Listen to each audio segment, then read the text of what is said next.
Hello, everybody, and welcome to the Zombies Love Bacon podcast. This is episode 19, season 2.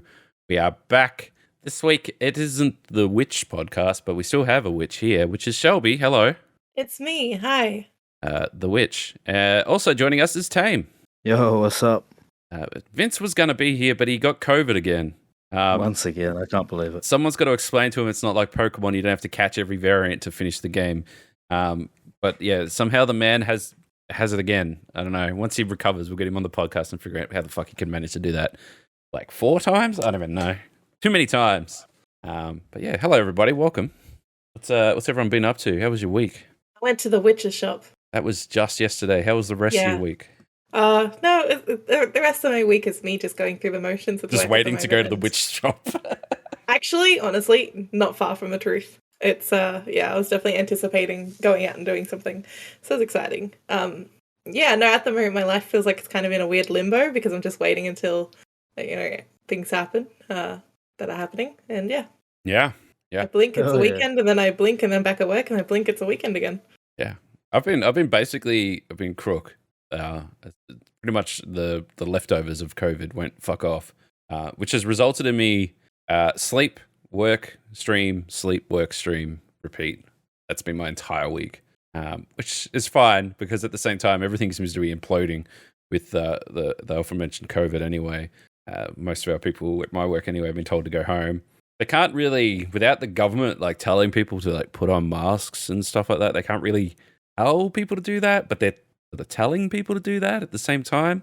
It's a weird situation where everyone knows it's fucked, but no one wants to take the first fucking move. So everyone's sort of just doing. So I'm voluntarily just working from home because I've been feeling like shit. But at the same time, everyone's been told to go home and work from home anyway. So I think we're going back into that kind of limbo, which makes you really nervous because I know the amount of events that are stacked on the back end of this year. Yeah, it's bad. I was talking to my doctor the other day because I have a surgery coming up on the 12th of August, and the doctor's just like, and you're not going outside, are you? No, sir, not really.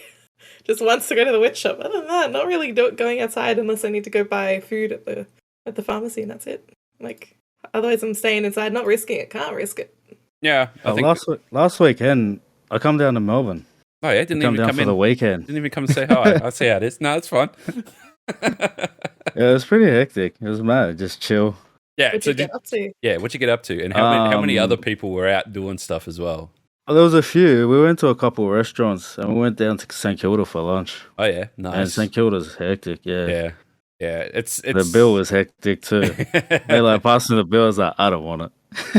I don't even want to look at it. St Kilda's almost like a tourist trap, but it's got that weird vibe because it's still full of like internationals. And a lot of them, on working holidays or whatever else. It's nowhere near as bad as it used to be before COVID when, every man and his dog can jump on a plane and go anywhere. But certainly it's that weird mix where you see backpackers on the street, but you walk into a restaurant and everything costs twice as much as it should. But it's fun though. I used to have a friend who lived there and we used to spend a lot of time down St Kilda. That's pretty good. Never a dull moment in St Kilda. Always something going on. But like catching the plane, like having the mask on, like in the airport and shit the whole time, man, that's annoying. Yep. But that's the thing though, is like it's the amount of, it's still travel. Like it's still people jumping on planes and on buses and stuff like that are like catching the COVID around. Yeah. It's so fucked. But it's interesting because I listen to a lot of podcasts and a lot of content. It's not just Australia, obviously. There's plenty of other countries. Even America's in like another weird sort of. What did you see? Las Vegas now? It's full like flooded. Yeah, well, fuck it. Like shit, it's flooding everywhere as well. It's everything's. It's the apocalypse. But America's got monkeypox to deal with as well. Like it's going crazy. So it's just like they just got left, right, and center. They have so much crap going on. But just hearing their attitude to it of it's fucked, blah blah blah. Like one of the podcasts I was listening to, they stated it to because when you remember back to when COVID started, it started everywhere else but America. And for the longest time, America's like, it's not a big deal. Don't worry about it. Won't get to us. It'll be gone before you know it. It wasn't like they played it down huge. And they're like, the way things are now reminds them of back then when they were saying, it's not a big deal. Don't worry about it. And then obviously it became a big deal very quickly. But yeah, it's kind of nuts over there at the moment. Just everything. Honestly, it's kind of nuts everywhere. But it's just a bit of perspective. Like people, I obviously got a lot of friends and stuff who live in the country and all that sort of stuff, and they don't nearly deal with as much of this kind of nonsense as someone who particularly lives in a city. And one of the things that they're like, oh, COVID's basically over, blah blah blah. We should come down to Melbourne sometime. I'm like, no, stay the fuck away. It's like it's not. We're not safe here yet. So no, God, no, it's bad. I've actually feel like I've gotten very used to wearing a mask now. Like it feels weird when I'm going out without one. It makes my face cold and naked. At least in the Melbourne winter, it's been nice to keep my nose warm. It's handy. Well, other thing I'll say is I went and brought some new masks. Like the mask technology is so much better now compared to people got like the when dust the masks. shortage. And, during the shortage when people would just wrap a towel around their face with some duct tape or something. Like it's like now it's extra large size, cotton softened for your face, anti-fog measures, bloody, it's like, oh, that's really nice. And like it's $8. I'm like, oh, it's so cheap. I bet their stocks went right up. Oh yeah, I mean, because obviously I work in hardware and hardware industry and stuff like that. The amount of companies that like hard switch to, hey, we've got all the tools and the technologies to make fucking sanitizer. Let's make sanitizer. Like, they just stopped making turpentine and metho and stuff like that and started making sanitizer 24/7. And like they banked on it so hard. And like a lot of people talk about, oh, we lost so much business and COVID's been horrible and stuff like that. And for like arts and entertainment industry, absolutely, right? But from a hardware point of view, nah. Like Bunnings and shit like that, record years. Like they'll never get that sort of money again. You lock everyone in their house, all of a sudden they need to fix their fucking house. It's like the amount of people are like, well, we're in lockdown, so I guess I'm gonna build that back deck. It's like a lot of redecorating and everything. Well, especially when like you're in a lockdown. So many people were going to like Bunnings because you're allowed to go shopping. So you go to Bunnings and then you know what I mean, do the back deck. Yep, paint the house. They realize that door doesn't close properly. They need to put a desk in. Like Officeworks and Bunnings, who were both owned by the same company, by the way, had record years. Like I think it was someone said 360% rise or something like that on previous years. Absolutely, look, and online stuff like that, like click and collects and click and delivers and all that sort of stuff. It just went absolutely gangbusters. I know that from our store when they went and eventually shut Bunnings for a couple months or a month, I think it was. Like we got to stay open because we're a trade store, so we just shut the retail part and just did trade. Even then, we're just flat out because people break shit in their houses. This is one of the things where, as much as, and like we're talking about this and we'll talk about it in a second, so much as a lot of people go fuck, I hate my job and whatever else, and like I grew up wanting to be an entertainer and in film and television and animation and all that sort of shit. The reason why I've stuck to hardware and why I went into hardware to begin with is it's a tried and true, gonna be here forever business. People will always build houses, no matter what. No matter if there's a recession or anything, they build houses. That's it. So there's like job security. It's number one. It's if they came to me and said, yeah, we're gonna give you a $5,000 a year rise to come work in NFTs. Like, oh. Nah. I don't know if that's gonna last that long, my friend. It's risky. Could pay off, but risky. But yeah, it's like in a recession, in a pandemic, anything like that, hardware stores they prevail. People need to live. So it's one of the things. But that's and it brings us to the topic that we mentioned before that we should talk about. It's been brought up a lot lately, but I think a lot of people don't really want to talk about it. Is the concept of quiet quitting. Me. Which I feel like it's an evolution of work from home when people realize that, oh, fuck, my job actually kind of sucks. And, maybe I don't need to sit on the train for 2 hours to go into work and sit in an office and have a meeting and whatever. Maybe I can spend those 2 hours to do my entire day's work and then spend the rest of the day doing stuff I actually enjoy. So for those who aren't familiar, the term quiet quitting is basically when you give up on your job. You just do what is required of you, the bare minimum, get paid, go home, no longer think about it. But don't actually quit. Just quit caring about your job. Quiet quitting, which is something that a lot of people partake in. I personally, I wouldn't say I quiet quit, but I'd certainly have learnt from years of experience that you don't necessarily give 150%, and especially when you're like helping out, maybe a resource that they should go higher. Just because they're short staffed, it's not your problem. Yeah, that's don't do other people's jobs.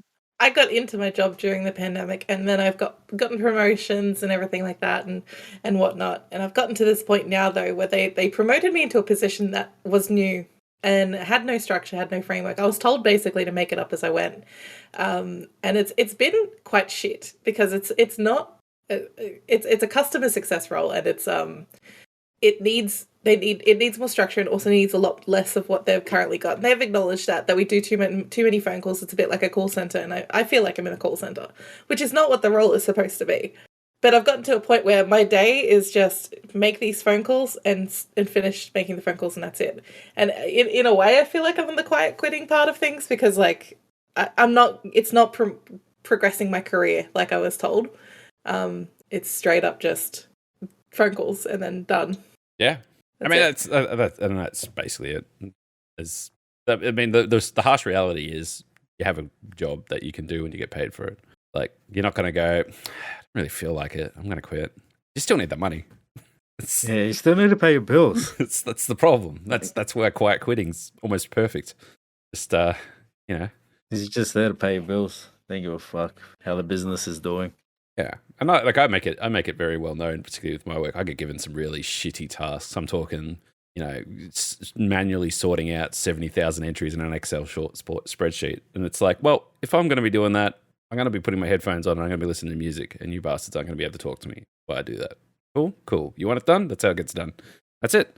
And that's the main reason why I listen to so many goddamn podcasts is because I'm like, well, my eyes are busy, my hands are busy, but my ears, they're open to doing something that's actually enjoyable. So, I'll chuck on a couple albums and a bit of Spotify here and there, and a couple podcasts. Even just like listening to, like, a lot of time I'll like open a Twitch stream and be chilling, watching someone stream and whatever while I'm doing it. It's great. It works fine for me. I'm one of those people that has to be doing something to focus. Like, not like I can't just do like work. I can't just work. I need something else going on to focus.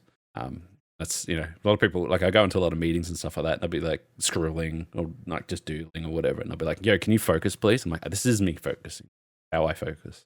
But then they tell me to stop, so then I stop focusing, and then I miss out on the meeting, so I didn't listen. A lot of those Zoom meetings from home, I'd have New World open on my other monitor, and I'd just be sitting there chopping trees mindlessly while I'm listening. And then by the time I get to the end of the meeting, it's like, holy shit, you got 7,000 wood. It's like, yep, that's fine. But I just, like I said, I do that, and that's how I listen and focus, is do that sort of stuff. But yeah, I don't know. It's for me personally.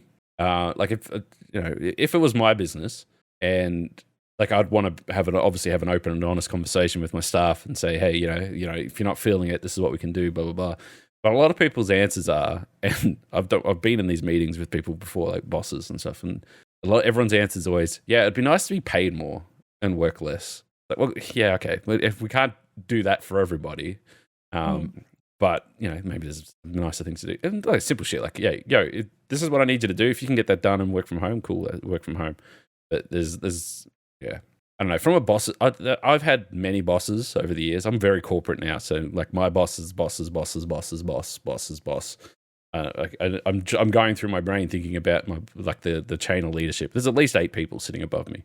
They're all actually really nice people, but it's a public traded company, and we have shareholders and stuff like that who really determine what we do as a business.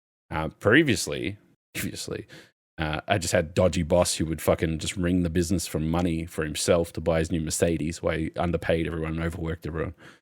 They call them family-run businesses. It's just facts, unfortunately. At least when it's corporate and it's public and everything's transparent, that's it. Like I know, I got a pay rise. It's nothing to write home about. I didn't really give a shit because inflation kind of killed it anyway. But the way that they go is, okay, well, your role is this. The maximum we give anyone in our business is 2%, unless they are unfairly paid. And then they can be brought up to the median. So then they go, everyone else in the business that has the same role as you gets paid this much. The median price is this. You're 4% below that, so we're going to bring you up 4%. That's the maximum. Where someone who's already at the medium, the most they can get is 2%. And then eventually everyone sort of falls in line, and then they just know that role gets paid this much. And that's how they do it. It's transparent as fuck. There's nothing to it. To the point where like we're meant to have meetings where the boss pats you on the back and said, did a great job, here's your fucking pay rise. We didn't even have that. He just called me, he said, yeah, you're getting 4% because you're underpaid. I'm like, cool.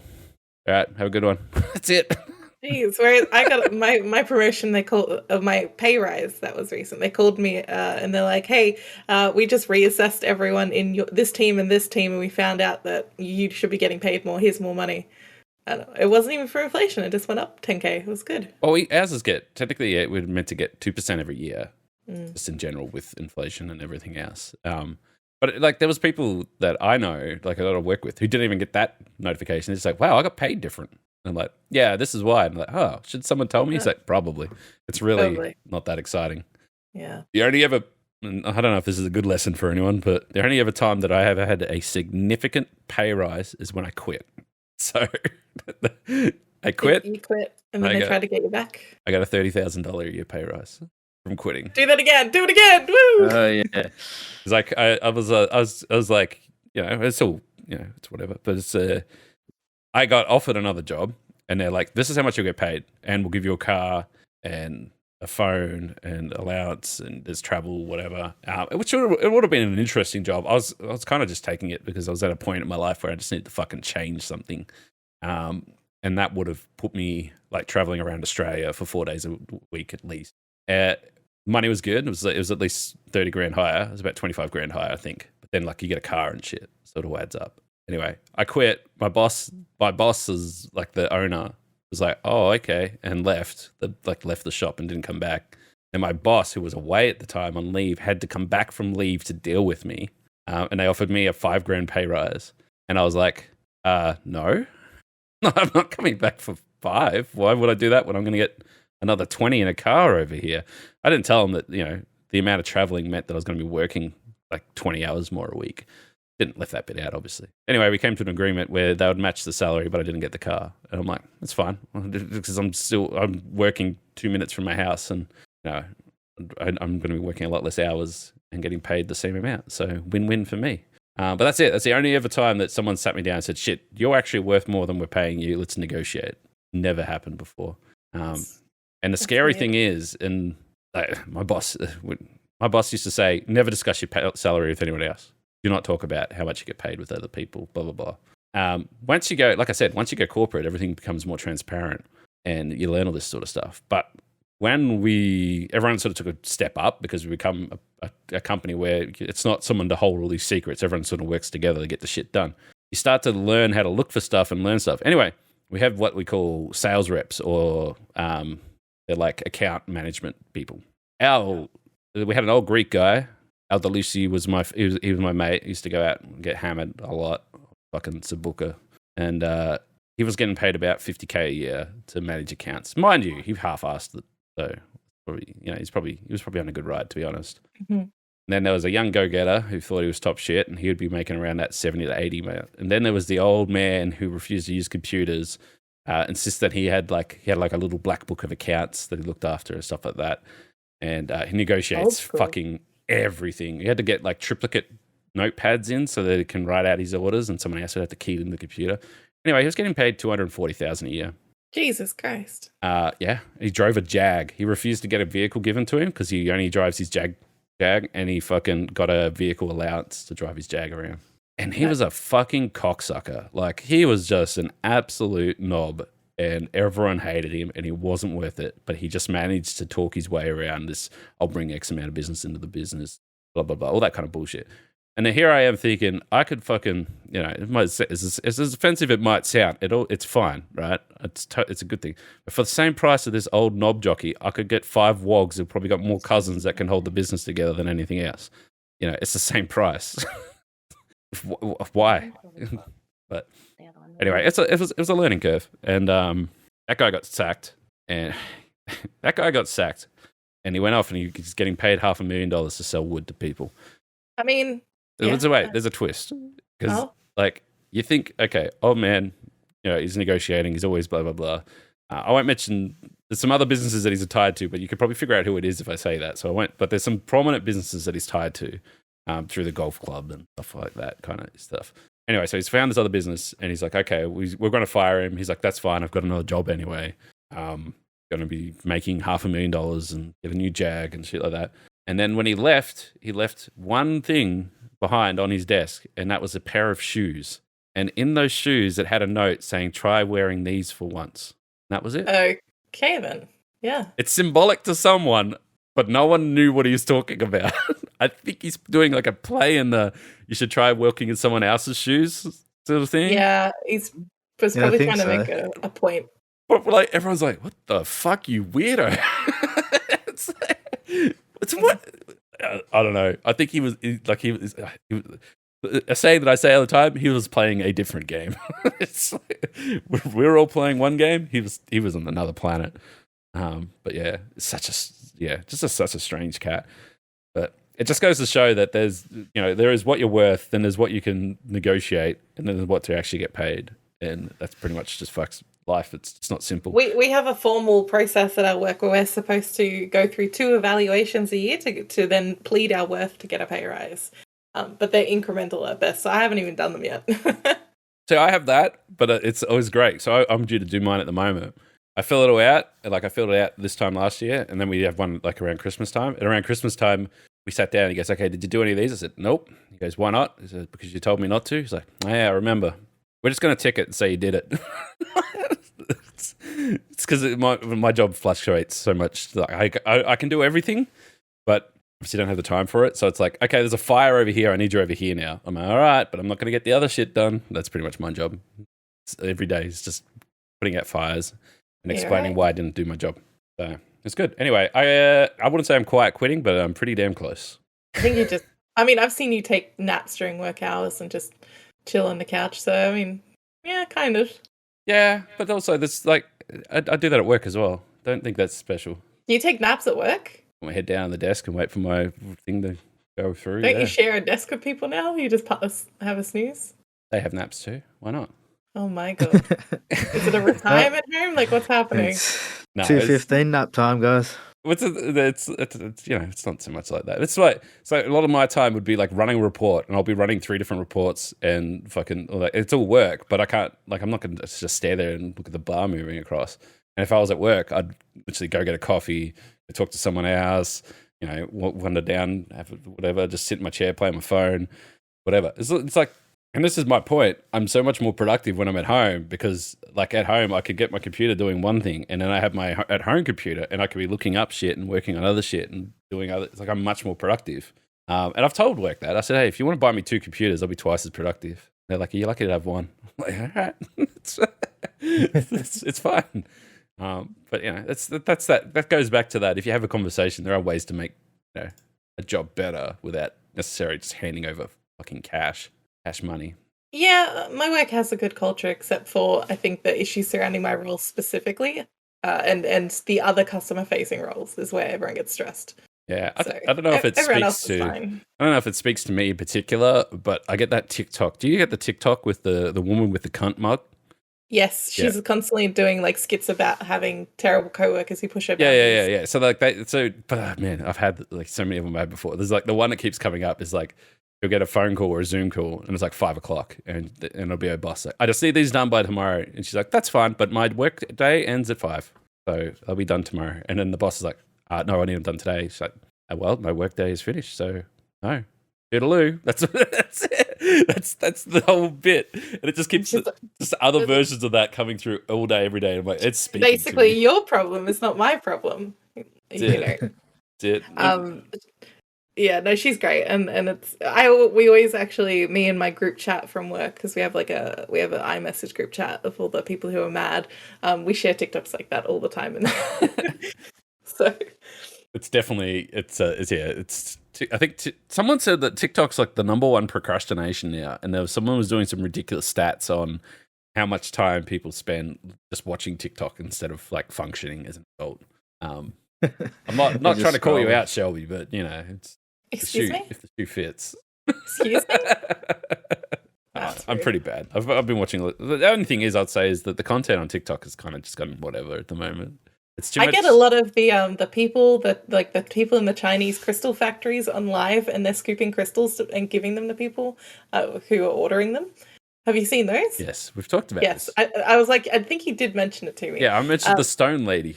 Yeah, there's a lot of them now. So it's currently they're like a big TikTok fad, and I'll explain it. They have like a big polishing machine that vibrates, and it tumbles the crystals, and usually they've got like something else in it, like a sand or beads or something. So it's like constantly churning the crystals around, and you pay for a scoop, and you get a scoop, and they put it in a bag, and they show you what you're getting, and it's crystals. So it's like rose quartz spheres and like little pointy crystals and all sorts of stuff. And some of them are fake, some of them, most are legit, but they're not, because they're so cheap. Technically, people are saying they're not ethically sourced, and it's a bit dubious, but. I get these suggested all the time, and I'll let you know how it goes in a few weeks when my order gets here. I fucking knew that was where this was going. I bought from 2 people. Oh my god. So I just had to know. I had to know. And also I like crystals.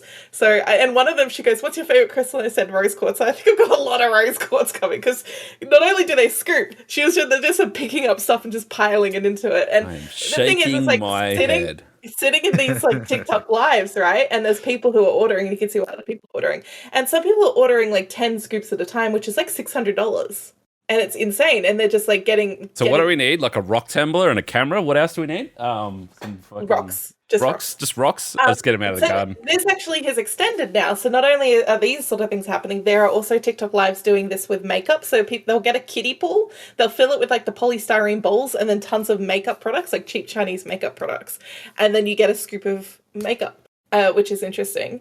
And then there's also, they do the same thing with stationery. They do the same thing with phone cases. So you go to their website, you select what phone you have, and then they go to the pool filled with like iPhone 12 Pro Maxes cases, and then you get a scoop of cases. I want to stop you right here, because this conversation started when I made a joke about how you spend too much time on TikTok. And instead of laughing at the joke, you just proved it correct. All right, shut up. Stop ordering stuff off random TikTok. I'm not going to order anything else, but I'm just saying that this like random scoop sort of thing from China is like huge on TikTok right now. It's kind of insane. Yeah. You should look out for them. And if you just go to the live tab, I see them. I just don't order anything. I'm addressing the audience. Just go to the live tab on TikTok and scroll for a little bit, and you'll find a crystal lady scooping crystals. No. Don't. If you're at that point in your life, you uninstall TikTok. All right, stop. Walk away. Get away. Just stop. It reminds me of, there was a craze at one point where you could like remote dial into claw machines and play claw machine games online. Yeah, they were hard. They were difficult. Definitely seen those, and it's just also in general like the craze people go through with like mystery boxes, and also loot boxes. Remember the loot box? Loot boxes, yeah. What was it? What was the big? Was it loot box? Was the big one? Loot crate. Loot crate. That's it. I had loot crate. Yeah. Oh man, not that great. I had a few makeup beauty subscription random boxes of things. I think the best one I got. I think the best one I got was a loot crate that was Borderlands 2 themed, and it had a stack of Borderlands 2 like just merch in it. And I remember like I had some of it on my stream and stuff, and there was people coming in going, "Where the fuck did you get that? I've never seen that before. Where did I buy it?" I'm like, "I got it in a box sent to me in the mail. I didn't order it or anything. It just got a box." Oh really? It just comes to you? Yeah. Well, you just sign up. You just pay them $20 a month, and they send you a random box. That's it. And it's like, what the fuck? This one was just full of Borderlands gear. I like to go back to the old. Someone was sweeping up the floor at the factory, and they just like put it all in the boxes and sent them off. That's literally it. Yeah, factory seconds or something. Anyway, I did loot box for like a year. I forget. I've totally forgotten about that until now. Yeah. So there's also one really popular one that still goes is the bark box for dogs. And they have, what I like about the bark box is they have their own toys that they produce and put in the boxes. But if you get like a toy and then your dog rips it open, there's usually another toy inside that's like a sad version of the toy that's been ripped open. So you could get, they had one that was like a bean pod, like a pod for peas. And then when ripped open, there was a pea inside that was crying. Meow box. There's a cat one. All right, we're going to get a meow box. I'm going to get a bark box. They sound actually brilliant. Bark box are fantastic. They're very reputable, and they put their own products in them, so it's not just like factory full shit. They actually, I went to this party once. It makes sense in a second. All right, I went to this party once, and meeting new people, whatever. And this guy was a security guard, but he was a security guard for the Burwood Kmart. And for those who've been in Melbourne for a long time, knows the significance of that, as Burwood Kmart was the first 24-hour Kmart. And he used to do the graveyard shift, so from midnight till 6 a.m. at Kmart. When nothing else is open, and I said to him, what kind of fucking people, like I've been there before, the place is nuts in the middle of the night, back in the day. A lot of things are open 24 hours now. But back in the day, you'd go at 3 a.m., car park would be packed. There'd be all these people just walking around like it was freaking 5 o'clock on a Friday. Anyway, I said to him, I said, you ever have any crazy people? He goes, no, most people just rock in for something to do, but they always buy cat toys. Like they always walk out with at least a cat toy. And it's almost as if they're like, why I'm here, I might as well get something for old Felix, It was, and like it's the same thing. I know it's the same thing. We fall in the trap. I walk into Kmart. We always swing past the pet section, and you always look at what thing that ship was going to ignore when you go home anywhere. Yeah. So it makes sense from a loot boxing. As much as I like random fucking merch and shit in a box, I also like giving my dog stuff that I don't have to, go out and get. Or give a cat stuff. Yeah. So this is a brilliant idea. There's actually a woman on TikTok who has a very young daughter, and the daughter really wants a beauty subscription box, but she refuses to give her one. So she actually goes to the dollar shop every month and makes a fake one for her kid. So she gets a makeup bag. Charges her $50 now. It's like a few cheap dollar makeup items in it, and gives it to her child. I think that's like a great middle ground, because that's obviously a lot cheaper. For example, it's a fun thing. Pet Circle. I looked it up. I had to look it up. So Pet Circle's got a subscription box. Looks like it's, if you subscribe, obviously, $23 a month. They'll send you a box, and they claim the box is valued at $67. They claim that, but obviously, you know what? Thinking it from a business point of view, it would just be like all the shit that you just need to get rid of from leftover catalogs, or whatever. Just chuck them in the box, and off it goes. Yeah, get rid of it. Just sell someone your garbage. Yeah, I definitely think it's intelligent. Wow, mailbox. Why aren't we in this bloody thing? Oh my god! We want mailbox. There's cat unboxings. Oh. All right, he's lost. I guess the only other thing is when people do buy Amazon return pallets and Amazon return boxes and unbox them. Yeah, I don't believe that. I don't believe the.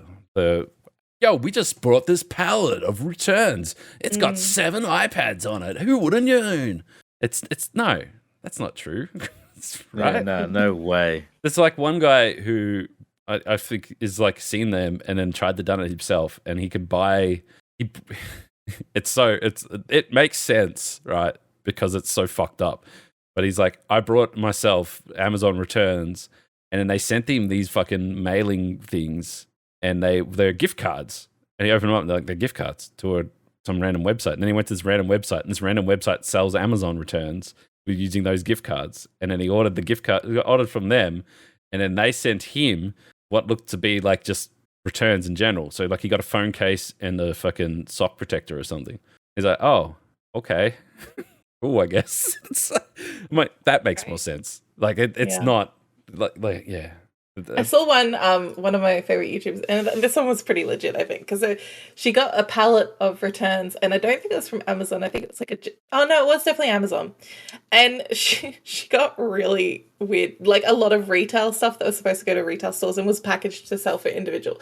So she got a box of toys, but all the toys were the same. It was just a end cap shelf filling little girl's doll toy, and then she got 4 sinks. All the same sinks, and so the pedestal for the sink, the hardware, the bowl, and everything that was obviously intended for some hardware store or a plumbing company or something like that. And she got 4 giant sinks, so I was just this is more realistic. You just get stuff that is kind of weird, and also was probably intended for a store. It's not cool stuff. I can tell you from my work, when we opened up our warehouse, they moved everything into this huge warehouse. It's just. Is imagine 50 aisles, which are about 250 pallets long, and it's 8 pallets high. So it's fucking, you crack your neck looking up at all these pallets. Anyway, after they did all this inventory and moved everything over, and it was running for a bit, they called us out and they said, we've got a problem because everything's done. I know a lot of people have seen the Amazon fulfillment videos and stuff like that. So the way that these ones work is you put these little headphones in, and you get this trolley thing that you ride around in. and it'll be like, go to aisle 6, area 34, item 36E, 2 of. And then you take that, scan it, it goes correct, drop it in the box, and then it goes to go to this next spot. And that's it. Everything's done through audio cues and computers and scanning and everything else, right?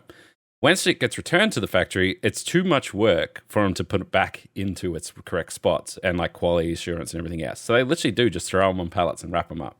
And they got to the point where they had like 400 odd pallets of just returns of shit. And like some of it was fucked. Like it was broken shit, like smashed fucking pots and stuff like that. And then there's other ones that was full of air compressors and stuff like that. But then what they do is they then sell them to all the stores. Like they've sold us the pallets at $100 a pop. We take them back, throw the garbage in the garbage, and like sell all the other shit to make our money back and whatever, and give them away and wherever you need it. That's how it works. But it was garbage, most of it. Like you buy 10 pallets, you maybe got a pallet's worth of shit that actually worked. So yeah, I don't know. I just remember like seeing so many people like get a pallet and then open it up. It's like, oh my god, 3 Xboxes on this pallet. I just want to take a moment to call out like the OG mystery box and sort of thing. Lucky dips at the local markets. Did you ever get lucky dips when you were a kid? Lucky dips? You never got a lucky dip? I mean, I used to have lucky dick like lollies. Do you say lucky dick? You good? I'm sorry, dip. Sounded like it. Thank you, Tame. Shelby's just hearing what she wants to hear. Tame, did you get any lucky dips when you were a kid? Yeah. Thank God. Looks like a mystery box. Yeah, so basically there would always be like 2 boxes or 2 bags of like male, like girl and boy separated packages, and they'd be wrapped in like wrapping paper, and you'd pay like $2 or something, and you would get a lucky dip and open it, and there were often things just like free deck shop toys and just not great stuff, or for girls it was a lot of the times it was like jewelry and things. I got a lot of like rings. This reminds me of like when you went to the carnival or like the local show. Like, yeah, that's basically it. Yeah, and that real knockoff stuff, which now we just order ourselves from Aliexpress and comes over. Yeah, and that's what it felt like. And that there would be people who would do this at the local market for small things that they couldn't just sell easily. And my parents would always get me lucky dips because it's cheap way to keep me entertained for 10 minutes because I was annoying. I think the only thing I used to get was like a hard plastic handle, and then it had that sticky hand that was like flexible, and you like slap it against the wall and stuff. I got those stuck in my hair several times at one point, and then I'd get my hair cut out because like.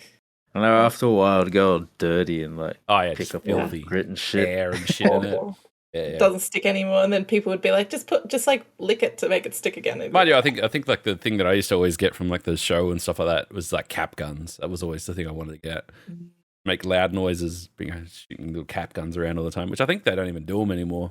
But no, they're bit hard to find these days. Definitely. Yeah, I would get like fun. Obviously you had to get your Birdie Beetle show bags. Yeah, but we just had Birdie Beetle show bags. They haven't gone away. They're still around. But then we found out what Birdie Beetles are. They're chocolate that's made with the factory floor crumbs from making Violet crumbles. Swimming up the fucking. Someone was sweeping up the factory floor. We got to stop buying factory floor stuff. All right. Like remember that bag of chips that used to be out. There was this bag of chips. I don't even know if they still sell them. I haven't seen them in a while. But it would be Doritos, Cheetos, and like Twisties mixed together. Factory floor. And you were always like, that's like factory floor food. And like, you're probably not wrong. You know where it comes from, why I keep saying that, right? It's because we literally sell a box of nails, which is just random nails, which is literally someone sweeps up the factory floor at the end of the day into little cartons and then sell them. And away they go. Mm-hmm. It's like it's just no waste, I guess. But that's what a Birdie Beetle is. It was Violet crumble waste. That when like all the chipped pieces of honeycomb and stuff like that, they didn't know what to do with all that honeycomb goodness. So they just pour chocolate into Birdie Beetle shapes and then sold it. That's it. Vegemite then technically like factory floor spread because it's the byproduct of beer from the yeast extract. Yeah, I guess Vegemite is factory floor spread. I love Vegemite too. I love Vegemite. I like Vegemite. It's good.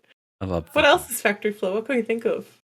Just name all the stuff that you have. Apparently, it's just all factory. Oh, I got to know. Okay, so at the biggest lolly shop in the world, and also I've seen other stores sell this at like different markets and things. When I was a kid, they would sell broken Easter eggs in a bag. With like they obviously take off all the foil, but like broken shards of Easter eggs, and there'd be like a couple of like Smarties like thrown into the bag, and they would sell that as like a bag of factory floor. That's factory floor. They're broken Easter eggs. Why didn't they ever put this together? They're not breaking it for the bag. They're already broken. Did you think they were breaking some guy's job to break all the Easter eggs at the end of Easter and put them in a bag? No, it's easier for them to eat.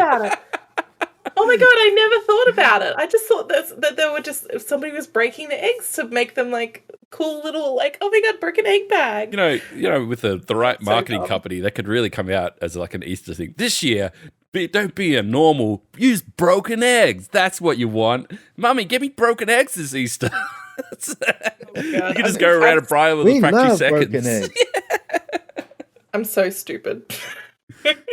Oh my god! I'm trying to think of anything else I can think of that's like a factory floor thing, because there's definitely, we're gonna notice it all the time now. Now we're thinking about it, we're gonna see stuff and just be like, that's got to be a byproduct. So that's a lot of the time people talk about, and like I don't know how, to what degree or whatever else, but a lot of people talk about how there's off-brand stuff, right? So that would be like let's use, like, say Samsung. I know Samsung make a lot of components for a lot of things, but just Samsung's a known brand, yeah. And then you have Samsung, and it looks exactly the same. And you're like, how is this? And like, everything looks exactly the same. And like, that people would tell you, it's like, oh, well, the Samsung factory works from 9 to 5, and then the Samsung factory starts up at 5 o'clock, and the guys do a bit of overtime, and they line their pockets, you know. And that's where they get all these like knockoff iPod chargers and stuff like that, who look identical and probably work identical and probably have the identical parts and come from the identical factory, but one has the Apple logo on it and one doesn't. And that's based on that fact of, like, you know, turning off the factory loses the money, so they might as well keep running it. And if they're only working 9 to 5 for Apple, then other time they'll work for someone else and print out the same shit, put a different logo on it. And it's like, you see it in $2 shops and stuff all the time, where you know, I'm picking on Apple because like an iPhone charges like $40 or something from Apple, where you obviously it's $3 from the $2 shop, but they look identical. So how is that possible? Like, I'm sure there's some standards that have dropped, but a lot of the time. You know, it's maybe not sweep it off the floor. It might be that when they went through quality assurance and they're like, well, this isn't quite right. You know, we won't sell that as an Apple, and they throw it in a bin, and then they sell that bin to someone else, and that person puts it in a box and sends it to the $2 shop, and you end up buying factory seconds. Where you go? It's, you know, it's what is it? It's a no waste model. You know, save the earth. Yeah, makes sense. Half of that shit doesn't even work for that long either. Nah, not really. I don't know. I'm very much a production on a budget sort of person, and I have definitely brought my fair share of cables from China. Yeah, same. You also, I've seen you in bed watching Aliexpress's version of TikTok, which is, I didn't know that was a thing. Did you know that? What is that? What is that? Wait, what is it? So if you have the Aliexpress app on your phone, there's like an inspirations tab or something like that, and it's basically TikTok for ads. So you could just flick through all these ads for these cheap Chinese knockoffs, and they're fantastic. Reminds me of like infomercials and shit. Oh man, yeah, it's fun. So good. I didn't even know that was a thing, and then I was doing it. I'm like, holy shit! And I brought like half a dozen things. I brought it wasn't a slap chop, but it was like a chop thing where you pull the string and it spins around. And I'm like, wow! When I got it out of the bag, it stank like fucking cockroaches. I'm like, oh man, this is rank. I'm gonna I'll go to run through the dishwasher before I do it. Put it in the dishwasher, it melted and disappeared. Yeah, I want to point out that you ragged on me for ordering a scoop of crystals. However, you ordered a scoop. Okay. You watched the TikTok fucking AliExpress and buy multiple things from China. We have already gone over the fact that there is many things that people just buy, because if you're not buying from AliExpress, right, a lot of those $2 shops are buying from companies like Alibaba, which is the same fucking company. All right, and they're just that one sells them in a box of 100, and the other one sells them in one of. Right, and then so don't come at me like that. That crystal person's probably buying it from AliExpress and then selling it to you from TikTok for twice the price. That's it. I'm going to AliExpress right now. Rose quartz. The factories doing the scoop videos are probably directly selling on AliExpress too. Yes, obviously they just. But I'm just saying, because like I think it's like 70% of the world's crystals like cut and mined in China and stuff. So you know it checks out. But I'm just saying that you can't. How much for one piece of rose quartz, like a little one, like a marble shaped, just like a tumble rock? That's like 70 cents. Yeah. So, but that witch store that we went to the other day was selling them for $5 each. I did see that. Yep. Yeah, that's pretty average for a tumblestone. Wow. I can get one the size of my fist for $2. I want a selenite tower, like a really big selenite tower. Selenite's really cool. It's this like very clear looking crystal that almost looks like You know what you've done? You've trapped me now, because now Aliexpress is going to just recommend rose quartz to me for the rest of my fucking life because I searched it once. Yeah, baby, you're gonna get rose quartz. Selenite looks like fiber optic cables to me. It's pretty neat. But yeah, I'd like some fiber optic cables. maybe I should open a witch shop and I'll sell the 70-cent rocks for $5 each. Yo, if you can get that kind of fucking markup, absolutely go for it. They're not. Yeah, yeah. There was a lot of stuff that anyway.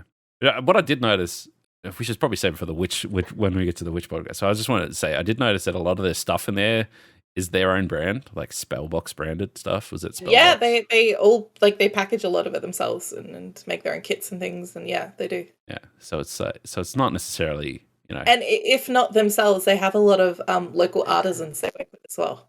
Yeah, so it's kind of legit. It's not like the $2 shot has a witch corner. Yeah, no. It's not that anyway. Yeah, it's I don't even know how we got to that conversation. Well, it's just the crystals and the crystal scooping and your Aliexpress obsession and the melted thing in the dishwasher. Yeah, the thing did melt in it. Then again, I did melt a plastic bottle that I got from Kmart in the dishwasher too.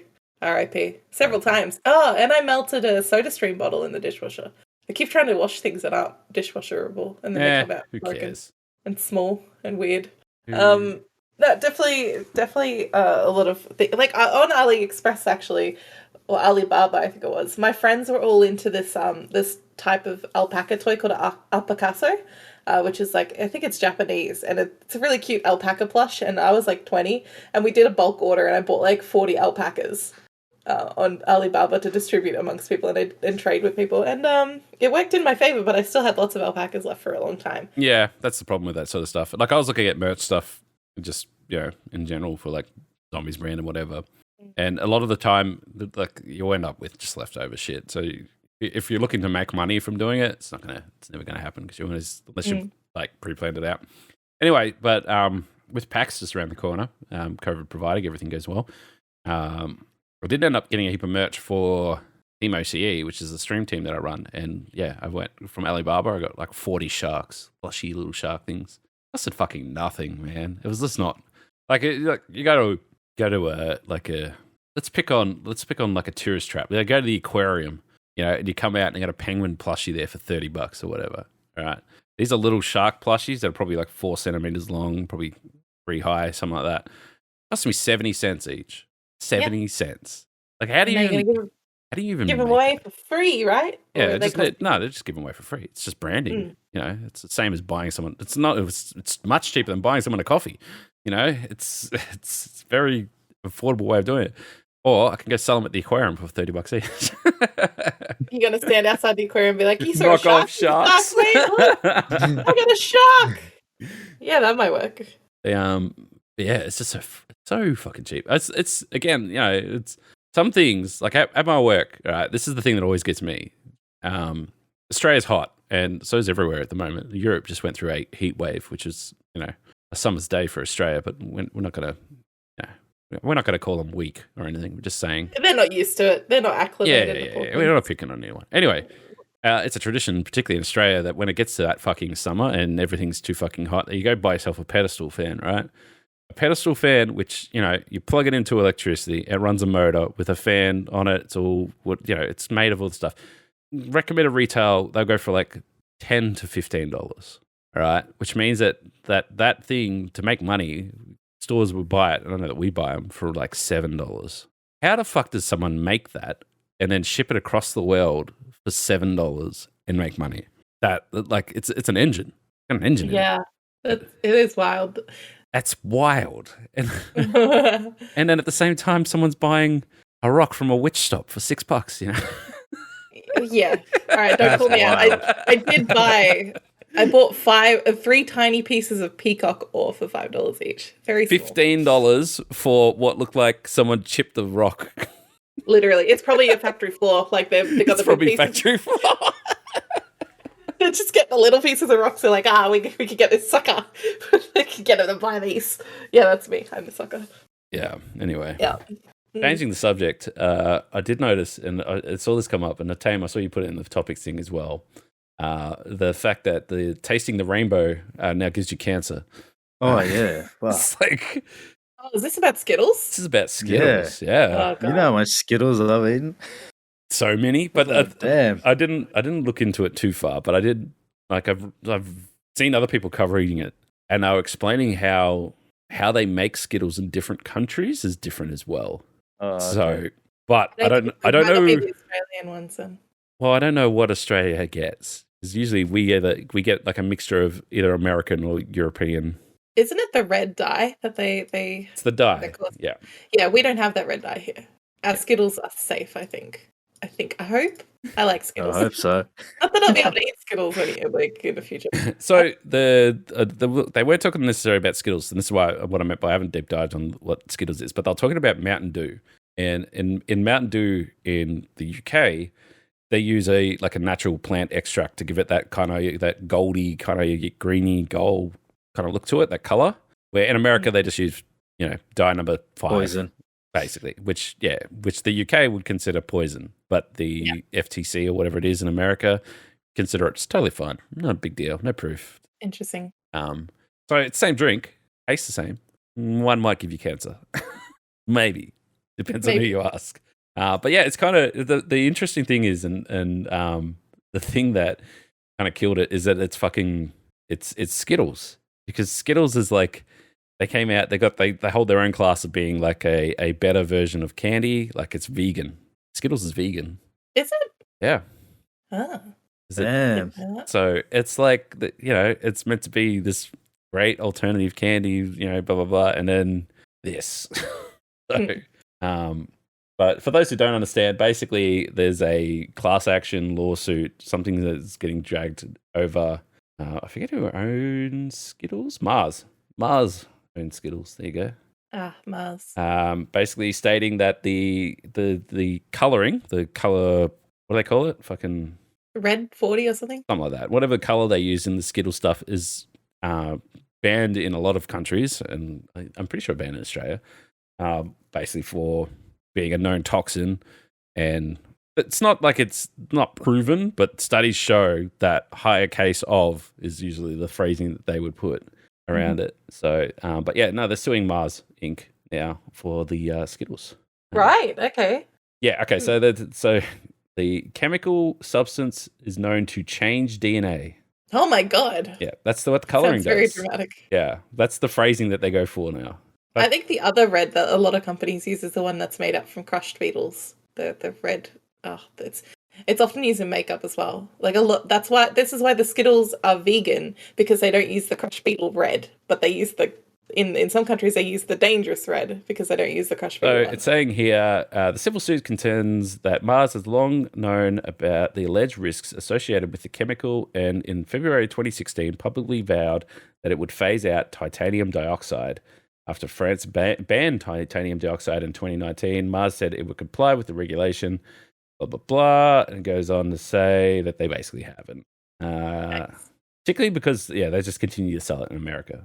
So, there's a lot once you go through it. But yeah, basically that's it. But yeah, it's a little bit scary. It's a lot of people don't realize that some of these candies and stuff like that, they're not like, it's not a cup of sugar and some milk and it's chemicals. That's why they taste good. That's why they taste good. Yum. Yeah. Anyway, so. There's a lot of dangerous ingredients in a lot of foods in America. I know, like their food laws are very different to ours, especially things like I was watching a documentary, and they're talking in particular UK versus America. This is unrelated to the other doc thing I was talking about, because the other one was in retaliation, well, in reflection to what they're talking about in Skittles. But this one was just talking about the quality of food that you get in the UK versus America, and a lot of the time it broke down to you'll get more and you'll get bang for your buck out of the American food and everything else, but the actual guidelines and safety guidelines and protocols and stuff that are in place in the UK are so much more strict than they are in America. So that in the UK, certain colorants and stuff like that are banned, so they have to find alternative ways of doing it if they want to do that. even though it might be an American brand or whatever, they just have to make it a certain way to meet, standards. In America, it's like, oh no, you're fine to chuck the cheap stuff in. It works. Doesn't matter. So yeah, but it was quite a fascinating watch actually, because I was talking in particular that most fast food chains and stuff like that. So like, because that was the other thing that Subway got in trouble for putting colorants in their bread, making their bread a certain color. Why do you need to put color in bread? Bread is tasty as is. Just because I don't know, but it's the thing. So if you imagine you're an American company like Subway and you do things a certain way and everyone says it's fine and no one's died yet, so it's great. And then you go to the UK and the UK is like, well, you can't do that. You can't put that in your bread. So then they have to meet different things. So then they end up being what is an American brand, probably a better quality of food in the UK though. Is basically the gist of this documentary. So it's quite interesting. But yeah, like I was saying before, Australia always gets kind of a weird mix. We have a lot of standards and stuff that align with the UK than, America. But I think a lot of that comes down to the fact that we use the metric system. It's kind of makes it a lot simpler for a lot of things. So, but yeah, it's interesting. So maybe enjoy your Skittles, maybe do your homework. And like I said, it wouldn't, honestly, I think we're safe in Australia. It's probably more of an American thing. But considering they just brought out giant Skittles not that long ago, and they're fucking delicious. They were great. Yeah, I miss those. No, I've never had any. They're fucking great. They're the size of marbles. Yeah, they're just bigger and slightly softer and squishier, and texture is great. Yum. Feel like some now. Feel my DNA changing already.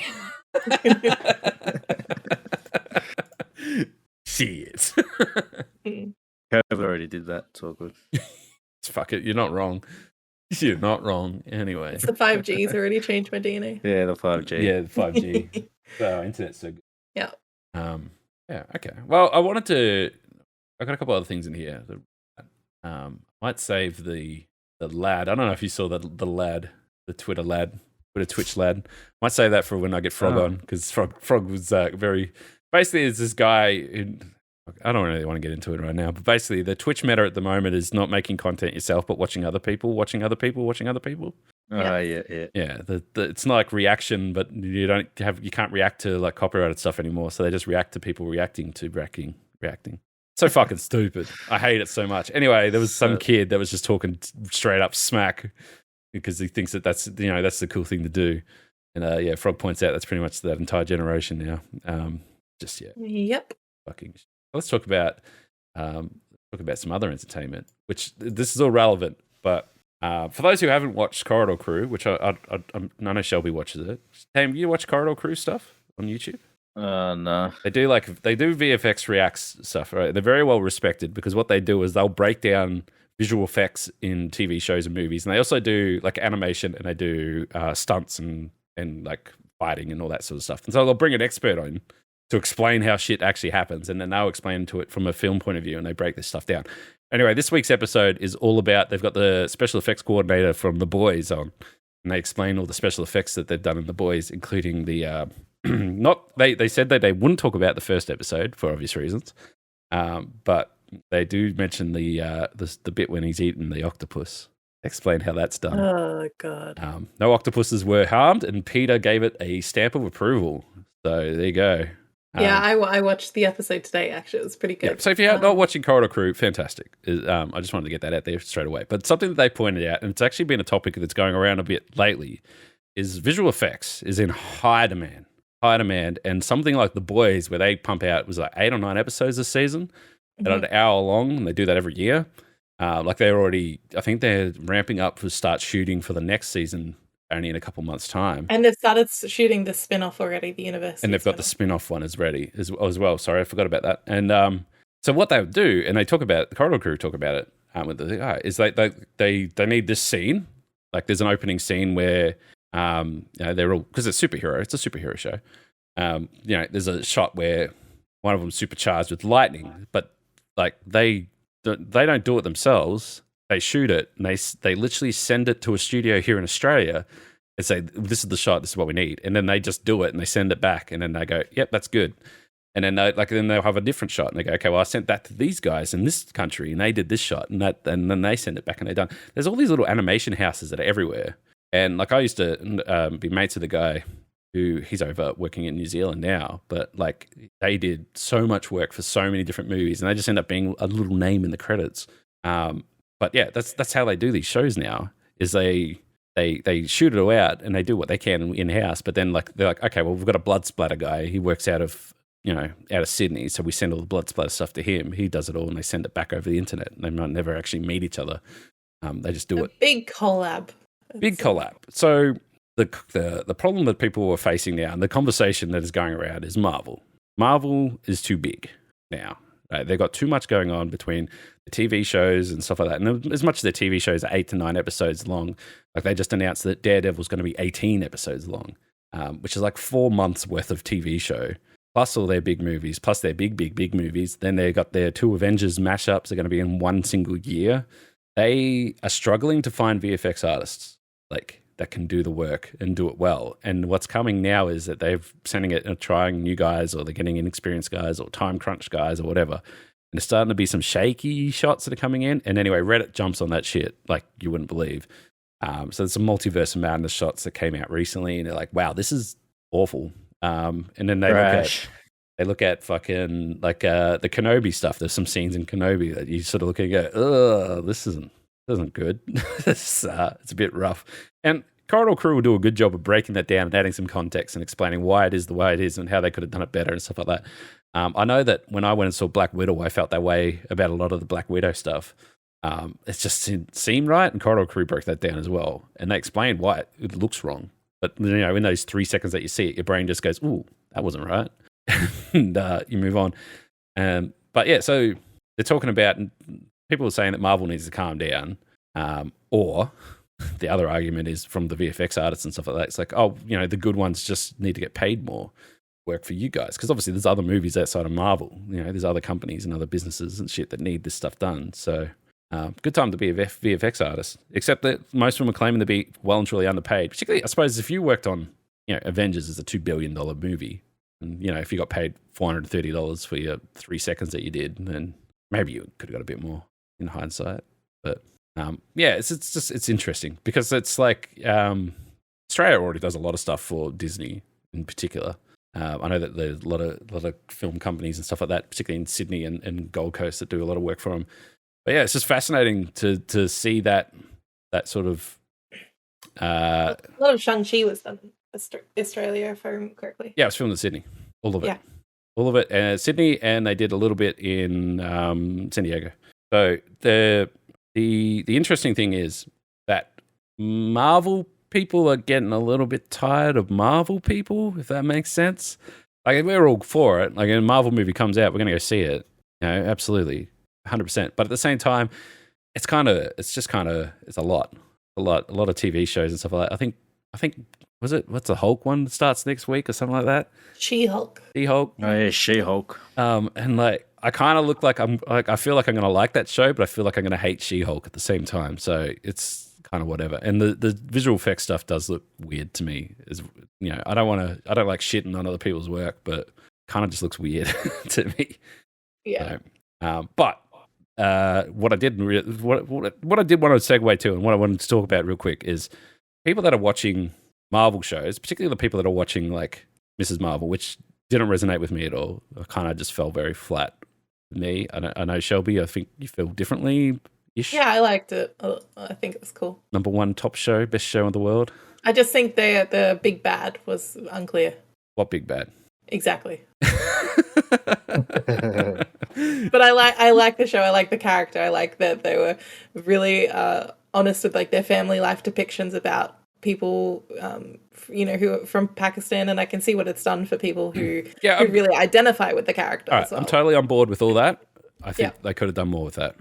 Yeah, exactly. I feel like they were halfway between trying to be Spider-Man in high school to being, culture aware, and it just sort of missed both. Mm-hmm. So anyway, the reason why I wanted to talk about it, and apart from the interesting stuff around the VFX stuff, and yes, I agree. I think VFX artists in particular, the amount that they do because a lot of them get paid less than the actors themselves. Particularly, Robbie Downey Jr. rocks up in your movie for 30 seconds and gets $1 million. This guy works on 2 minutes worth of VFX stuff that takes him 3 months, and he gets paid half that, not even. Doesn't seem right. So I totally on board with VFX artists should get paid more. They should get more recognized for the amount of work that they're doing. And I feel like that in itself will breed and create greater VFX and stuff for the future and making it a more accessible thing for everyone anyway. So that's that. Now, if you're watching shows and you're the person that's complaining about VFX or just in general feeling like Marvel's kind of right now, where's the good shit coming back? Simple. Maybe don't watch Marvel. And if you're into superhero stuff, and we talk about The Boys a lot, but I've concluded after the season of The Boys that it is the best show that's aired this year for me personally.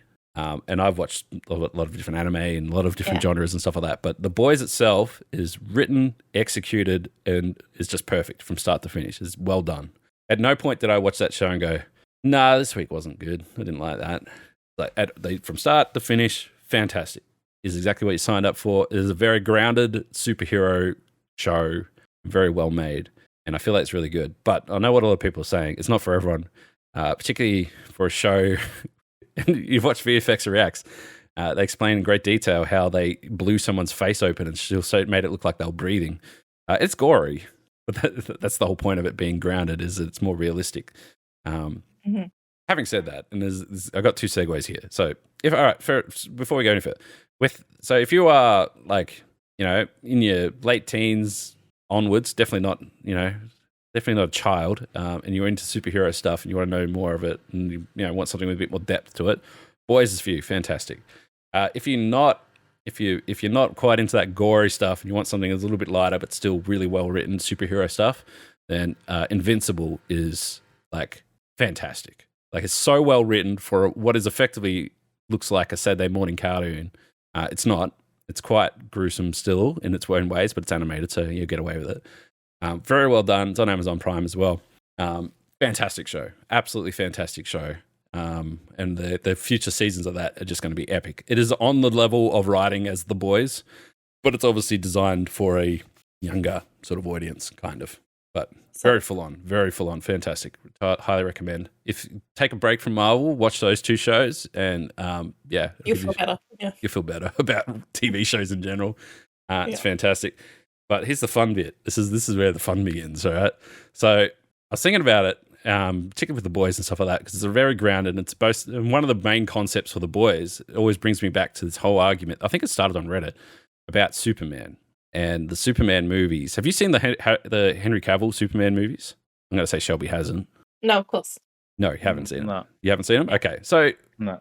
They're very popcorn flick. There's no substance to them. They're very straightforward. For those who knows the Superman story, he comes from Krypton, and then I think it's his cousin or brother or whatever, Zod from Krypton follows him here. And they're just going to take over Earth, but then Superman's like, nah, man, don't hurt my Earth and whatever else. And they get into a big superhero fight, right? And they match powers. So they fight the crap out of each other. Reddit argued that Superman was a bad movie because Superman kills too many innocent people in it. Because just through accidentally dropping a building on someone or blowing up a building when he flew through it and stuff like that, right? So they did the math. 129,000 innocent people were killed in a Superman movie. Well, shit. Right. Which is the whole premise. If anyone's seen Superman versus Batman, it opens with Batman on the streets trying to, not Batman, but Bruce Wayne on the streets trying to help people get away from the destruction that Superman's making. And then the whole grudge is that Superman kills too many people where Batman doesn't kill people. Then he goes on to break a lot of bones in that movie, but that's a different story. But so with that in mind, then you watch The Boys, and the whole concept of The Boys is that fucking the government covers up how much innocent people that fucking superheroes just accidentally kill in their day-to-day shit because they're superheroes and they don't fucking have any sort of self-control. Having said that, there's only 18 people that are accidentally killed and shown in The Boys. So someone's gone through and done the maths. I think it's only the first season they're counting at this point, but they did the maths and said only 18 people were collateral damage general. Pretty sure that'll change by the season. That once they start counting, the season just passed. Considering the whole season 3 is Soldier Boy, it goes into nuke. blackout and blew up a building with the civilians in it. Yeah. Well, it's safe to say, I don't want to spoil too much from the boys, but it's safe to say that they ramp up every season. Because then, you think of like even in season 2 with the plane and stuff like that, it sort of ramps up. But in general, it's one or two people here or there. It's not mass destruction of dropping a building.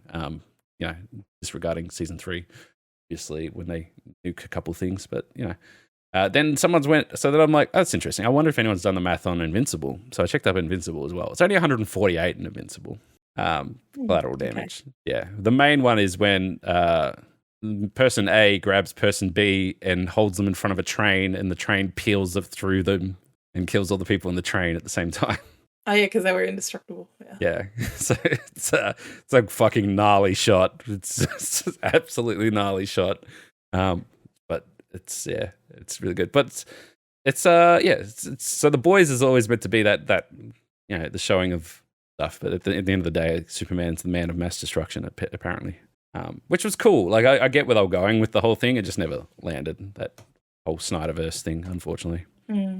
Just sort of fell out. But then the interesting thing out of the Corridor Crew video is they pointed out that the opening scene in season 3 of The Boys, which is like, because in The Boys, all the superheroes have a side job of starring in superhero movies. So the season 3 opens with a scene of a superhero movie. They were doing that as a parody to Zack Snyder and Superman. And he liked it. And Zack Snyder liked it. He thought it was pretty good. So there you go. But yeah, it's good. I'm still 100% on board with like superhero movies and stuff going forward. I'm just I don't know, bit burnt out with the Marvel verse. I don't know the best way to put it, but someone did the math of like how long it took, like how many hours of cinematic universe it took to get from the start to Avengers 1, and then from Avengers 1 to 2, and then they're like, from wherever we are now, we're already like 400 and something hours because of all the TV shows of cinematic universe to get to whatever the next big bad is, which they're sort of figuring out now, I guess. Not that we've seen anything, but it's meant to be Kang, apparently. Oh man, we could deep dive into this shit, but I feel like I got to get it wrong for this comic book nerds out there. But yeah, we'll be here for hours as well. The best theory. This is the best theory, which kind of sounds cool to me. I'm on board with this actually, but I don't know how they'd pull it off. But the whole thing is Kang is this super smart dude. We won't go into super details. Super smart dude who knows about the multiverse and also meets up with himself from all these other multiverses because he's a super smart dude in every multiverse. But he's a little bit different as well. And then that'll turn into that when they meet up, that is the Kang Dynasty, which is the name of the first Avengers movie, the next one coming. And what will happen is to fight all these different Kangs, they'll pull all these different heroes, people from all these different comic book backgrounds and movies and cinematic universes. I'll pull them all from all the different universes into one universe to fight the Kangs. And that'll be that. And then once they've got them all in that one universe, trap them there somehow, because then the next one's called Secret Wars, which in Secret Wars, they basically take all the superheroes to one planet, and then a super powerful being makes them all fight each other for his own enjoyment. So then they're going to put all the people, once they get onto the one universe for Kang Dynasty, they'll have to then probably fight it out to make out who's going to be the dominant universe, I guess, at the end of it. That'll be the Secret Wars video. So how that all plans out or how that works, fucked if I know. But that's also 3 years away. So there you go. That's the simplest version I can put it. But man, you could watch some 4-hour YouTube deep dive videos on that shit, which I do. Work mainly when I'm meant to be working. But yeah. So, but mindful of time, we should probably wrap things up before we get deep diving into lore of the superhero world. Too deep. It's too deep. There's too much. This Marvel's too much. Too many characters now. My favorite meme at the moment, this is the last thing I'm going to say about this thing. The favorite thing is, anyone seen Eternals? Eternals? Was it? Yeah. I saw 70% of it and then I gave up. Anyway, at the end of Eternals, the big fucking celestial thing that turns out to be hiding in Earth that was like birthed out of Earth or whatever the fuck was going on. I don't even know. I watched it and I don't know what's going on. It gets stopped. So then it's halfway through coming out as this big fucking half of an alien sticking out of Earth. That happened, but it's never mentioned or referenced or anything. So then like everyone's just, all the meme on Reddit at the moment is, meanwhile, this fucker's sticking out of Earth and no one said anything. It's like, yeah, are they just going to pretend it didn't happen, or is it what's going on there? It's not a small change for a movie that probably should have just been its own thing. They made some pretty big, bold gestures that need to be paid off at some point. Maybe they'll reveal that they're in another universe or something. The Eternals. Oh, yeah. Okay. Why don't we just do a Lost and say they were dreaming the whole time? Spoilers for Lost, but I just saved you a month. Yeah. Has to be a reason. He's dreaming the whole time. God, that fucking pissed me off. Anyway. Yeah, same. That's another can of worms. Yeah. Yeah. Yep. At some point, they should have just said, because I think Lost was a great example of like, oh no, we swear there's an ending, it's coming. It's not that they're dreaming the whole time. And then they got to the end of it and like, fuck, how do we write ourselves out of this one? That was dreaming the whole time. So maybe that's it. Maybe that whole Eternals movie, they were just dreaming it. It was a dream the whole time. Maybe. Hulk had a sleep. That's it. Who's dreaming about? Anyway, let's move on. Let's wrap things up. Shelby, you want to give yourself a plug? What are you doing now? You're making 5M scripts because you're a crazy person.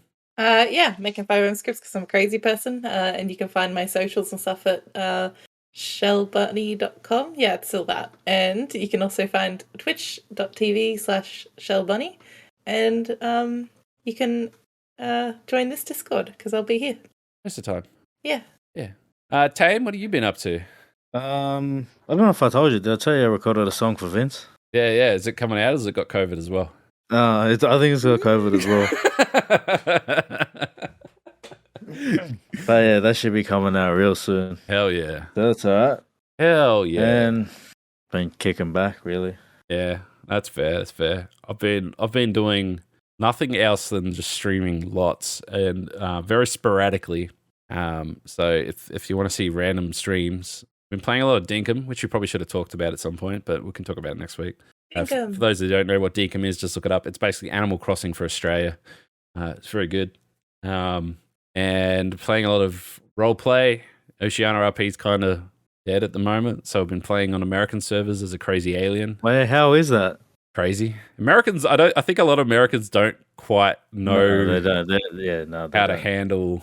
Yeah, like we just have a different comedy, but at the same time, like I was definitely landing some good riffs, which is good. And I feel bad if I crack a good joke and it's like dead silent, but I could tell that I'd fucking catch some people off guard, so I was happy with that.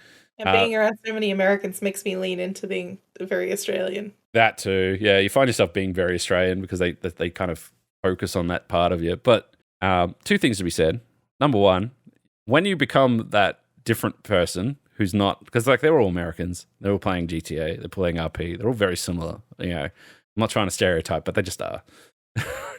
If you're the one person who's a crazy Australian alien that turns up in the depths of night because the time difference is so out of whack, you get a reputation very quickly. And now I just have people running up to me and going, "Hey, it's you," and I'll be like, "Yeah, fuck, I don't know your name."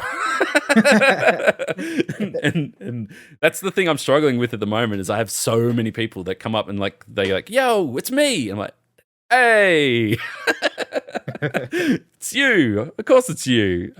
It's good. So it's good, but the only downside is the time difference kills you. It's when we're getting up and going to work, they're having the time of their life at the moment, so it's kind of rough. But hopefully getting onto Echo, which is like the big server that a lot of people are going to play on, which is like 400 odd people at peak, where the server I'm on at the moment it's like 100 people at peak. But yeah, it's good. It's good for the content. It's not the same, obviously, as telling stories and stuff on ORP, but if the people aren't there, there's nothing you can do about it. So it's good. But I'd like to think that I can get into some kind of schedule on a big enough American server we can do it. The only thing I will say is that our internet's pretty decent. And the ping's not bad. And that used to always be the barrier of entry was I can't go to play on American servers because the ping will be too much or whatever. It hasn't been too bad. So if anyone ever wants to come and see, I've been streaming most nights. I don't know if I'll be streaming RP tonight. I'll be definitely streaming tomorrow.